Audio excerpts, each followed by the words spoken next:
नमस्कार, आप देख रहे हैं इंडिया न्यूज। मैं हूं आपके साथ पराग गुप्ता। छत्तीसगढ़ में नान घोटाले के मामले को लेकर राज्य में राजनीतिक माहौल गर्म होता जा रहा है।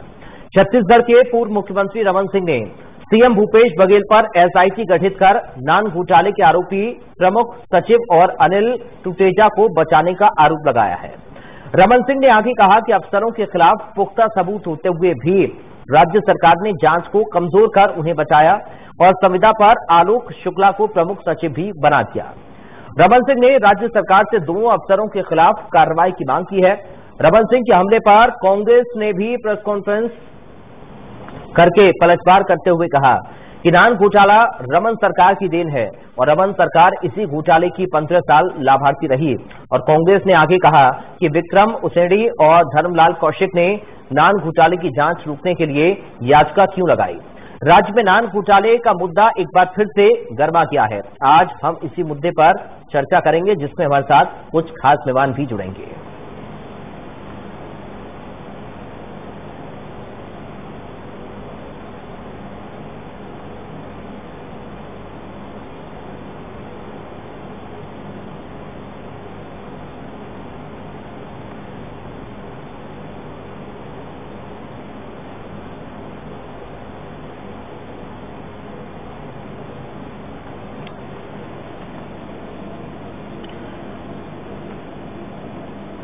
तो अब सवाल यही बना हुआ है कि आखिर करोड़ों के नान घोटाले का सच बाहर कब आएगा। आरोप प्रत्यारोप एक दूसरे के ऊपर लग रहे हैं।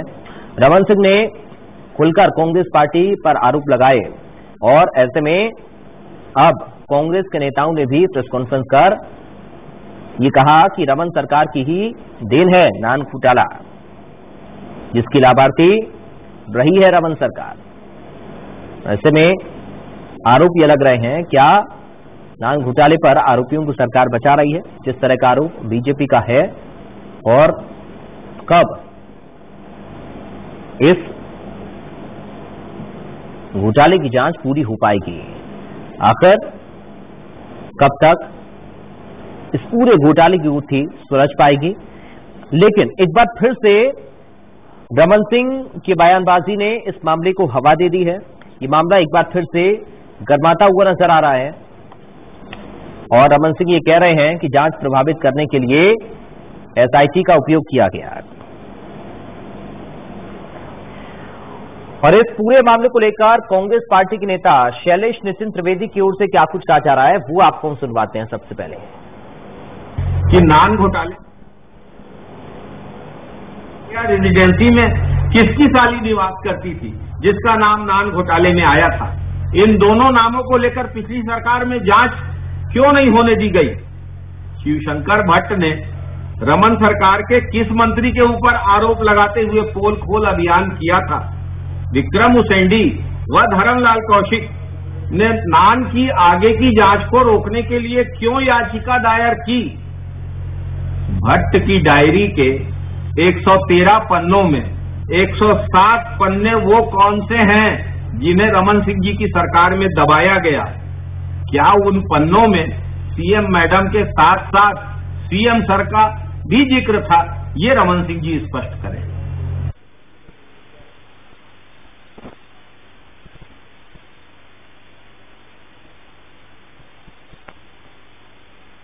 कांग्रेस पार्टी के नेता आरोप जो रमन सिंह की ओर से लगाए गए, उसका जवाब भी कांग्रेस पार्टी ने दिया है। ऐसा नहीं है कि कांग्रेस के नेता चुप हैं। इस मुद्दे पर कांग्रेस पार्टी की ओर से भी पलटवार किया गया है और रमन सरकार पर ही आरोप बढ़ा गया और कहा कि रमन सरकार इसकी लाभार्थी रही और रमन सरकार ही इस घोटाले की देन है। तो इस मुद्दे पर अब राजनीति खूब गर्म हो रही है। आरोप प्रत्यारोप एक दूसरे के ऊपर तो लग ही रहे हैं। बयानबाजियां सबके सामने आ रही हैं।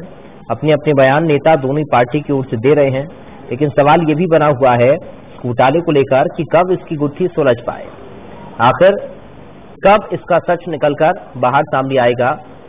नागरिक आपूर्ति गम घोटाले को लेकर लगातार ये सवाल बने हुए हैं।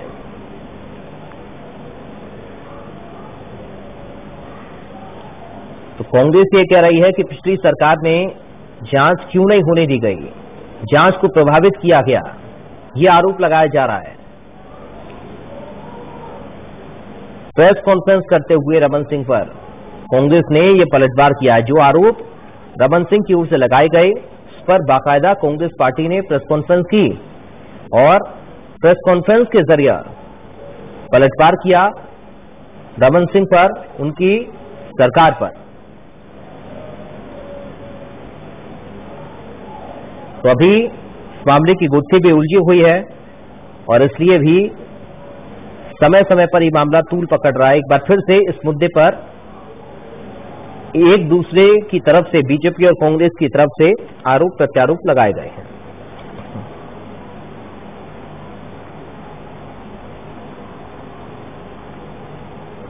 हाँ साहब, 3 खास मेहमान जुड़ गए हैं, सीधा आपका परिचय करा दूं। बीजेपी से प्रवक्ता नीलू शर्मा हमारे साथ हैं। नीलू शर्मा जी, आपका स्वागत है।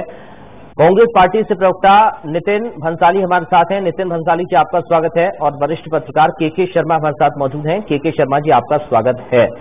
सबसे पहले नीलू शर्मा जी, शुरुआत आप ही के साथ कर रहा हूं। रमन सिंह ने आरोप लगाए हैं कई गंभीर कांग्रेस पार्टी के ऊपर, लेकिन ये पलटवार भी सामने आ गया है और आरोप उल्टा आपके ऊपर भी खड़े हो रहे हैं। कांग्रेस पार्टी कह रही कि साहब ये तो आप ही की देन है, आपने जांच प्रभावित की है, आपने इसकी जांच नहीं होने दी। नीलू शर्मा जी। देखिए पराग जी, भारतीय जनता पार्टी की सरकार थी, नान का जब प्रकरण सामने आया तो भारतीय जनता पार्टी ने दोषी अधिकारियों के खिलाफ में कार्रवाई की और कोर्ट ने भी उसको दोषी माना। और जिस तरीके से यह प्रकरण कोर्ट में चल रहा था, बाद में जब कांग्रेस की सरकार आई, इन्होंने जांच प्रभावित करने के लिए एसआईटी का गठन किया। एसआईटी का गठन करने के बाद जो दोषी अधिकारी थे उनको इन्होंने बहाल किया और उनकी सेवा अपनी इस सरकार में ले रहे हैं, पदोन्नति कर रहे हैं। उनको बड़ी जिम्मेदारियों के साथ, निश्चित रूप से अभी की जो परिस्थितियां हैं, जो कांग्रेस की सरकार है वो भ्रष्टाचार को जो बढ़ावा दे रही है। आज जब ईडी ने भी सुप्रीम कोर्ट के समक्ष में यह विषय रखा था और जब यह कोर्ट में यह विषय आया, तब निश्चित रूप से जो दोषी अधिकारी थे, जिन पर जो है कोर्ट ने भी संज्ञान लिया था, बाद में ऐसा क्या कारण हुआ कि आप एक तरफ जब सरकार बनती है और इस नान प्रकरण में जहां एक तरफ आप विपक्ष में थे, तब काफी सारे सवाल खड़े कर रहे थे। आपकी सरकार जब आई तो एसआईटी आपने गठन किया और उसके बाद एसआईटी के माध्यम से आपको जांच जो है वो पूरी करने के बजाय, बल्कि जांच को प्रभावित करते हुए आपने उन अधिकारियों को जिसका सीधा दखल जो है इस प्रकरण पर था, उनको आपने जो है इस शासन में उनको सेवाएं तो ले रहे हैं, साथ में उनको बड़ी जिम्मेदारी के साथ, पदोन्नति के साथ जो कर रहे हैं। निश्चित रूप से ये कहीं न कहीं उन भ्रष्ट अधिकारियों को संरक्षण देने का काम कांग्रेस की सरकार कर रही है। और स्वाभाविक रूप से आज की जो परिस्थितियां हैं, जहां एक और 3 वर्ष इस प्रदेश में कांग्रेस की सरकार को हो रहे हैं, अपने जन घोषणा पत्र के वायदों को वो पूरा नहीं कर पा रही है और इस तरीके से जो ये सरकार जहां माफियाओं को वो संरक्षण दे रही है, गुंडा जो राज जो है इस प्रदेश में लगातार आप इस प्रदेश में देख रहे हैं कि हर जिले में जो है ऐसे घटनाएं सामने आ रही है, चाकूबाजी की घटनाएं सामने आ रही है, लूट और डकैती की घटनाएं सामने आ रही है, धर्मांतरण का इस प्रदेश में एक बड़ा जो है वो चल रहा है। वहीं पर कहीं न कहीं एक संरक्षण जो है, मुझे ऐसा लगता है कि जो जांच को जो इन लोग जिस तरीके से प्रभावित कर रहे हैं, उसमें इनकी मंशा जो है। ठीक है नितिन जी, जवाब दे देते हैं हम। ठीक है नितिन जी। जिन लोगों ने 15 साल से भ्रष्टाचार किया, इनको तो मैं भ्रष्टाचार जीवी और घोटाला जीवी के नाम से पुकारता हूँ। घोटाला इनके काल में हुआ, भ्रष्टाचार इनके शासन काल में हुआ 15 वर्ष के, और ये उल्टा चोर कोतवाल को काटे वाली बात करते। देखिए एसआईटी का गठन जब हमने किया राज्य में कांग्रेस की सरकार बनने पर, मुख्यमंत्री जी ने एसआईटी जी और बीजेपी के नेता धर्मपाल कौशिक जी, ये दोनों हाईकोर्ट भागे जांच को रुकवाने के लिए क्यों याचिका दायर की, जो कहीं न कहीं मन में छोड़ता। ये बताते 117 पेज के वो जो दस्तावेज थे, जो सुनने में 113 पन्नों के, उसमें 107 पन्ने कहा गायब है। वो शिवशंकर भट्ट जो नगरी कापूर्ति निगम के जीएम थे, उन्होंने इस मंत्री को पैसा देने की बात कही थी। ये सारी बातें जो है ये साफ तौर पर ये जाहिर हो रहा है कि भाजपा पूरी तरीके से 15 वर्ष इनके इसी नाम घोटाले से जैसे और भी कई सारे घोटाले हैं, दाल घोटाला, चावल घोटाला, पीडीएस घोटाला, मैं घोटालों की यदि पूरी फहरिस्त निकालूंगा तो शायद ये आधे घंटे की डिबेट भी कम पड़ेगी। तो इन लोगों को कहीं बोलने का कोई अधिकार नहीं है, जांच जो है अपनी दिशा पर चल रही है। और मैं तो ये पूछना चाहता हूँ कि ईडी की एक छोटी छोटी जानकारियां भी जो कि बहुत ही गोपनीय होती है, ये पूर्व मुख्यमंत्री डॉक्टर रमन सिंह जी को कैसे पता चल रही है, ये एक सोचने का विषय है। दूसरी बात, ये ईडी, आईटी, सीबीआई इसको किस तरीके से केंद्रीय एजेंसियों का दुरुपयोग के राज्य सरकार को परेशान करने के लिए करते हैं हर राज्यों में, ये बात किसी की चुकी नहीं है। जो दोषी होंगे उनके खिलाफ कार्रवाई होगी। एसआईटी अपना जांच प्रतिवेदन बहुत जल्द न्यायालय में पेश करेगी और पानी हो जाएगा। बहुत लोगों के नाम है, मुझे पता है कि ये चिंता क्यों है, क्योंकि बहुत लोगों के नाम है जो जांच में सामने आएंगे और कांग्रेस की सरकार जो है किसी को भी बख्शेगी नहीं। ये भय इनके बदले व्याप्त है, इसलिए ये टेरर में है और मुद्दा भी इन लोग हैं तो मुद्दा इन्हें मिल नहीं रहा है। तो अभी ये चाकूबाजी और धर्मांतरण, तो ये सारी चीजों को निकाल कर जो है जनता का ध्यान भटकाने का काम करे, तो जनता भली बात जानती है। ठीक है, के शर्मा जी, किस तरह से इस पूरे मसले को आप देख पा रहे हैं? देखिए, आरोप प्रत्यारोप हैं, लेकिन सवाल यह है कि अभी भी गुत्थी इसकी उलझी हुई है और समय समय पर ये मुद्दा गर्म भी हो रहा है। देखिए, मैं शुरुआत करना चाहूंगा, सुप्रीम कोर्ट का एक बड़ी अच्छी टिप्पणी आई है जनता के लिए। जीपी सिंह के मामले में निलंबित एडीए, उनके बारे में कहा है कि सत्ताधारी दल व अधिकारी में गठजोड़ चिंताजनक है। ये उनका टिप्पणी आया है, बड़ा जबरदस्त रहा है। और एक दिन जो आपके साथ वो संबंध है, जब आप सत्ताधारी दल से संबंध होते हैं तो आप वसूली करते हैं और उसके बाद जो आएगा तो ब्याज सहित आपको भुगतना पड़ेगा। ये सुप्रीम कोर्ट की टिप्पणी है, ये पूरी तरह भ्रष्टाचार के मामले को सामने लाने के लिए पर्याप्त है। अब रही बात नान घोटाले का मामला 2001, 2011, 2012, 2013, 2014 तक के चलता रहा और जब इसमें बात सामने आई, कार्रवाई में 21 लाख राशन कार्ड बनाने की बात आई अतिरिक्त। 21 लाख राशन कार्ड बनाने के साथ ही 10 लाख अतिरिक्त मीट्रिक टन धान उपार्जन की बात आई। छापे की कार्रवाई हुई, छापे में 5.5 करोड़ रुपए नगद कर्मचारियों के पास से मिलते हैं। उसके बाद 17 लोगों के खिलाफ कार्रवाई होती है, 27 लोगों के खिलाफ जुर्म दर्ज होता है। 2 अधिकारियों, आईएएस अधिकारी जिनका नाम आज सामने आ रहा है, जो जिनको फिर से नियुक्ति दे दी गई, सेवानिवृत्ति के बाद नियुक्ति दी गई। ठीक है, अन्य राज्यों का उदाहरण दिया जा रहा है कि अन्य राज्यों में चूंकि वो दोषी करार अभी नहीं हुए हैं, इसलिए आपने उसकी नियुक्ति दे दी। लेकिन ये सत्ताधारी दल को सोचना चाहिए कि इस प्रकार की नियुक्ति क्या उचित है, क्या इस प्रकार के जब बड़े मामले भ्रष्टाचार जिनको लेकर के आप चुनाव से पहले मामला उठाते रहे। जो सवाल आज कांग्रेस उठा रही है वो सवाल जनता के जेहन में चुनाव के पहले से है।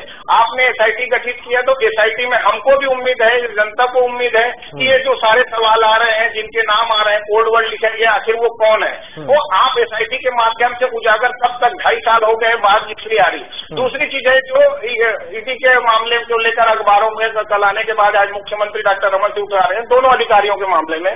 तो इसमें दोनों अधिकारियों की नियुक्ति को लेकर के क्या जरूरी था कि ऐसे अधिकारियों के, आईएएस अधिकारियों की कमी है या केंद्र से पर्याप्त अधिकारी उपलब्ध नहीं हो रहे हैं छत्तीसगढ़ को, जिसके कारण से ऐसे अधिकारियों को पुनर्नियुक्ति दी जा रही है? एक बात। दूसरी चीज है, इसमें लगातार जो एक भट्ट जो उस समय रहे हैं, उनकी एक शपथ पत्र भी सामने आया हुआ है 2019 में, जब उनका कहना में 4-5 साल जेल में रहा। पूरी बात उन्होंने शपथ पत्र में बहुत सारी बातें लिखी हैं, किनको जाके 1 करोड़ दिया, किनको 3 करोड़ दिया। तो ये सब कौन कौन उसमें शामिल रहे हैं, तो क्या उस मामले में, चूंकि मामला हाई कोर्ट में है इसलिए उसमें हम चर्चा नहीं कर सकते ज्यादा, लेकिन बात यह है कि जनता के रूप में जो जेहन में वो बात मैं रखना चाहूंगा कि जनता ये जानना चाहती है कि वास्तव में ये घटना, ये जो भ्रष्टाचार का मामला सालों साल लगातार चलता रहा, तो अब नई सरकार बनने के बाद लोकतंत्र की एक खासियत है कि जो सरकार कहीं न कहीं कमी दिखाएगी, जनता की नजर से उतर जाएगी तो सत्ता से भी उतर जाएगी। उसके बाद ये उम्मीद की जाती है कि आने के बाद, एक नई सरकार आने के बाद, पुराने जो इस तरह से भ्रष्टाचार के मामले हैं वो भी सामने आए। बात यहाँ तक आई कि मैं तो यहाँ 36,000 करोड़ की बात प्रेस लगातार लिखता रहा इसमें, लेकिन भूपेश बघेल मुख्यमंत्री बनने के बाद ये बात थी 1 लाख करोड़ का ये घोटाला है। तो इतना बड़ा जब घोटाला है तो इसमें जांच में कितनी गंभीरता है और कब तक मामला सामने आएगा, हाईकोर्ट में इसको रखेंगे। ये पूरी तरह जो ठीक है केस है। जी ठीक है, मैं चाहूंगा नितिन जी आप इसका पहले जवाब दें, उसके बाद नीरू जी मैं आपके पास आ रहा हूं, क्योंकि देखिए सरकार आपकी है और अगर आप ये कह रहे हैं कि साहब ये तो बीजेपी की देन है, तो इस वक्त तो आपकी जिम्मेदारी है ना कि आप इसको परत दर परत सुनें और इसकी जांच करवाएं और लगातार जो गुत्थी उलझी हुई है उसको सुलझाया जाए। ये पूरा मामला उजागर होना चाहिए, अब लंबा समय हो गया है। शर्मा जी अभी कह रहे थे कि 2.5 साल हो चुका है, SIT बनी है, कोई कार्रवाई नहीं हुई। तो मैं बता दूं कि कोरोना काल के समय जांच निश्चित तौर पर प्रभावित हुई है, इस बात को मैं एक्सेप्ट करता हूँ। तो सारी व्यवस्थाएं सरबराही हुई, आपको बहुत अच्छे से मालूम है। तो वो जांच अपनी दिशा में अपनी गति में चल रही है और मुझे पूरी उम्मीद है कि बहुत जल्दी जो प्रतिवेदन होगा वो हाईकोर्ट में भी प्रस्तुत किया जाएगा। जिन 2 अधिकारियों का बार बार नाम लिया जा रहा है उनके विषय में बताना चाहता हूँ कि श्री आलोक शुक्ला जी की जब संविदा नियुक्ति की गई थी तब भारतीय जनता पार्टी ने इस पर हाईकोर्ट में याचिका दायर की थी, जो कि निरस्त हो गई। तो न्यायालय से बड़े तो है नहीं, उन्होंने किस आधार पर लगाई और याचिका निरस्त गई, मतलब हाईकोर्ट ने माना कि ये किया जा सकता है। डॉक्टर रमन सिंह जी अपनी प्रेस कॉन्फ्रेंस में बोलते हैं कि दूसरे जो नान घोटाले में कोई एक अधिकारी जो और है उनको कहा कि वो सचिव है, सचिव इससे 15 साल से व्यक्ति मुख्यमंत्री है, मुझे ये नहीं पता कि वो संयुक्त सचिव है, सचिव और संयुक्त सचिव का डिफरेंस मुझे नहीं पता। मैं एक बात बताना चाहूंगा इस विषय में कि इस प्रदेश में घोटाले नाम से संबंधित ही एक घोटाला बताता हूँ आपको कि 56,51,000 जनगणना के अनुसार इस प्रदेश में थे और ration card Bharatiya Janata party ने 73 लाख बना दिए थे। बाद में कांग्रेस के आंदोलन के बाद उन राशन कार्डों को निरस्त किया गया था और राजनांदगांव में हमारे भाई बैठे हैं डिबेट में, तो इन्हीं के जिले के पूर्व सांसद, इनके संसदीय क्षेत्र के पूर्व सांसद और तत्कालीन नागरिक आपूर्ति निगम के जो चेयरमैन, उनके घर से भी उनके नाम से, मतलब उनके घर के परिवार के 3 सदस्यों के नाम से GPL कार्ड भी बने थे। तो आप ये सोच लीजिए कि नाम का और इन सब का जो चावल जो था, जो गरीबों के लिए जो चावल वाले बाबा के नाम से जो जानते थे, वो चावल किसके पेट में जा रहा था, किसके गोदामों में जा रहा था, ये बात किसी से छुपी नहीं है। सरकार संवेदनशील है, सरकार ने SIT बनाई है और पहले दिन से नान घोटाले को लेकर हम गंभीर है। सड़क की लड़ाई कांग्रेस के नाम घोटाले के खिलाफ लड़ी है। बताए मैडम CM कौन है, बताए उस डायरी में ये भी लिखा था। इसका जवाब भी देना चाह रहे हैं, ठीक है। तो 3 पन्ने जो गायब है, ये कहाँ है, इसकी जानकारी नहीं। ठीक है, नीरू जी बोलिए। आज यही नितिन जी की जानकारी जो है मुझे लगता है काफी व्यापक रूप से तैयारी करके आए हैं, लेकिन KK जी के 1 और 2 विषय पे मैं बिल्कुल सहमत हूँ। पहली बात तो राज्य में कांग्रेस की सरकार है और 3 वर्ष पूर्ण होने जा रहे हैं। जब राज्य में बीजेपी की सरकार थी, कांग्रेस विपक्ष में थी, तो इस विषय पर इन्होंने काफी हंगामा किया। खुद की सरकार आई, SIT का गठन किया, दोषी अधिकारी जो रिटायर्ड हो गए उनको इन्होंने संविदा दिया। ऐसा क्या कारण आ गया? अभी KK जी बोल रहे थे कि इस राज्य में ना IAS की कमी है, केंद्र से भी हम प्रतिनियुक्ति में IAS को बुलवाते हैं। ऐसा क्या कारण आ गया कि जो नान में लिप्त दोषी अधिकारियों को आपको SIT गठन करके और उनको बहाली करके या जांच को प्रभावी जिस ढंग से आपने किया है और उनको आपने जो इस राज्य में उनकी जो सेवाएं ले रही हैं खासकर और उनको प्रमोशन करके और ऐसे बड़े जिम्मेदारियों के साथ, तो ऐसा क्या कारण आ गया? कल तक जब आप विपक्ष में थे तो इस पर तो आप बड़ी बड़ी बात करते थे, आज आप सत्ता पे हैं, आप अपनी जिम्मेदारी से मत भागिए। आपको अगर लगता है कि इसमें दोषी जो है, निश्चित रूप से आपके पास सरकार है, पूरा सिस्टम आपके पास है। क्या सिस्टम सिर्फ इसलिए है कि आप सिर्फ गुंडागर्दी जो गर्दी कर रहे हैं उनको संरक्षण दे? क्या सिस्टम आपके पास इसलिए है कि आप माफियाओं को संरक्षण दे? क्या सिस्टम इसलिए है कि आप धर्मांतरण जो कर रहे हैं उनको संरक्षण दे? क्या सिस्टम इसलिए आपके पास है सरकार में आप बैठे हुए हैं कि आप यहाँ पर जो है वो जिस तरीके से यहाँ जो भ्रष्टाचार हो रहा है, क्या उसको संरक्षण देने के लिए बैठे हैं क्या? तो निश्चित रूप से आपकी ये बड़ी जिम्मेदारी है। अगर आप सरकार पे है तो आप जांच कराइए ना। ठीक है, एक फाइनल कमेंट आपका मैं इस पर चाहूंगा सर। अब देखिए, आरोप प्रत्यारोप तो है, लेकिन जांच की बात भी आपने जो उठाई, मैंने सवाल भी लिया कांग्रेस के प्रवक्ता से, लेकिन कह रहे हैं कि देखिए 2.5 साल पहले गठित हुई थी SIT, लेकिन 2 साल से तो कोरोना ने जांच प्रभावित कर दी है। जी उस समय कोई मैं कह रहा हूँ कि भाजपा का ये कहना है कि हमारे समय में ये घोटाला आया और हमने इसकी जांच के लिए जो आर्थिक अपराध अन्वेषण ब्यूरो ने जांच की, उसके बाद ईडी जांच की मांग, मतलब उस समय के कांग्रेस के नेता प्रतिपक्ष रहे टीएस सिंहदेव और भूपेश बघेल प्रदेशाध्यक्ष, इन्होंने भी ऊपर पत्र लिखा कि इसकी सीबीआई जांच हो, उच्च स्तर पर जांच हो। जब जांच की ईडी की जांच हुई तो उसमें इतने करोड़ों रुपए की बातें बहुत सारे सामने आई, इतने सारे आरोपी सामने आए। आरोपियों के खिलाफ जुर्म दर्ज होगा, उसके बाद ये जो जमानत में है, अग्रिम जमानत जिनको मिली है, अब कोर्ट में चूंकि मामला है, वास्तविकता तो कोर्ट से बाहर आना है, लेकिन बात यहाँ पर सिर्फ आज ये जो बात आ रही है कि 2 अधिकारियों का क्या नियुक्ति करना जरूरी तो राज्यों में जी ठीक है, हाई कोर्ट ठीक है। कुल मिलाकर हम ये कह सकते हैं कि जल्दी से जल्दी इस पूरे मामले का पर्दाफाश होना चाहिए, ताकि समय समय पर जो ये मामला गर्म हो रहा है, और कम से कम देखिए चुनाव नजदीक आता है तो ऐसे मामले और जल्दी उठ जाते हैं, तो कम से कम जनता को भी ये पता लगना चाहिए कि आखिर कैसे ये मामला शुरू हुआ था और इस पर कौन कौन लोग आरोपी हैं, उनको सजा भी होनी चाहिए। ये बड़ा सवाल है, लगातार बना हुआ है। हालांकि हम उम्मीद करते हैं कि जल्द से जल्द ये पूरा मामला उजागर होगा।